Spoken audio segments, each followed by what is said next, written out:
നമ്മളൊരു യാത്ര തുടങ്ങിയിരിക്കുന്നു. യഥാർത്ഥത്തിൽ ജീവിക്കാൻ തുടങ്ങാൻ, ജീവിതം എന്താണെന്ന് പഠിക്കാൻ, സ്വന്തം ജീവിതം എന്തിന് എന്നതിൻ്റെ അന്വേഷണത്തിൻ്റെ അർത്ഥം മനസ്സിലാക്കാൻ, ആനന്ദം അറിഞ്ഞ് അനുഭവിക്കാൻ, ലക്ഷ്യമറിഞ്ഞ് ജീവിക്കാനുള്ള യാത്ര. ദുഃഖമായാലും സുഖമായാലും അത് 3 തലങ്ങളിൽ ശാരീരികവും മാനസികവും സാമൂഹികവുമാണല്ലോ. നമ്മുടെ മനസ്സും ചിന്തയും നമുക്ക് സ്വന്തമായാൽ നമ്മുടെയൊക്കെ ഉള്ളിൽ തെളിഞ്ഞ ആകാശം കാണാൻ പറ്റും.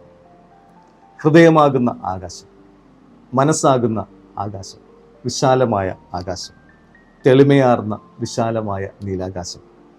നിങ്ങളുടെ കണ്ണുകളെ, ചിന്തകളെ അത്ഭുതപ്പെടുന്നത് എന്താണെന്ന് നിങ്ങൾ എപ്പോഴെങ്കിലും ചിന്തിച്ചിട്ടുണ്ടോ? കണ്ണുകൾ എവിടേക്ക് പോകുന്നുവോ അവിടേക്ക് നമ്മുടെ മനസ്സ് സഞ്ചരിക്കും. അതോ തിരിച്ചാണോ? സ്വയം 2 ചോദ്യങ്ങൾ ചോദിച്ചുകൊണ്ട് നമുക്ക് ഈ യാത്ര തുടരാം. ഞാൻ ഇന്ന് ഇങ്ങനെയാകാൻ കാരണം എന്താണ്?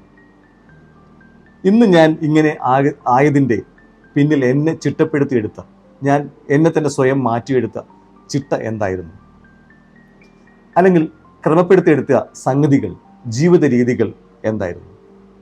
ഈ ചോദ്യങ്ങൾക്കുള്ള ഉത്തരം നിങ്ങളുടെ ഉള്ളിലുണ്ടെങ്കിൽ ഈ യാത്ര കുറച്ചുകൂടി സുഖമാണ്.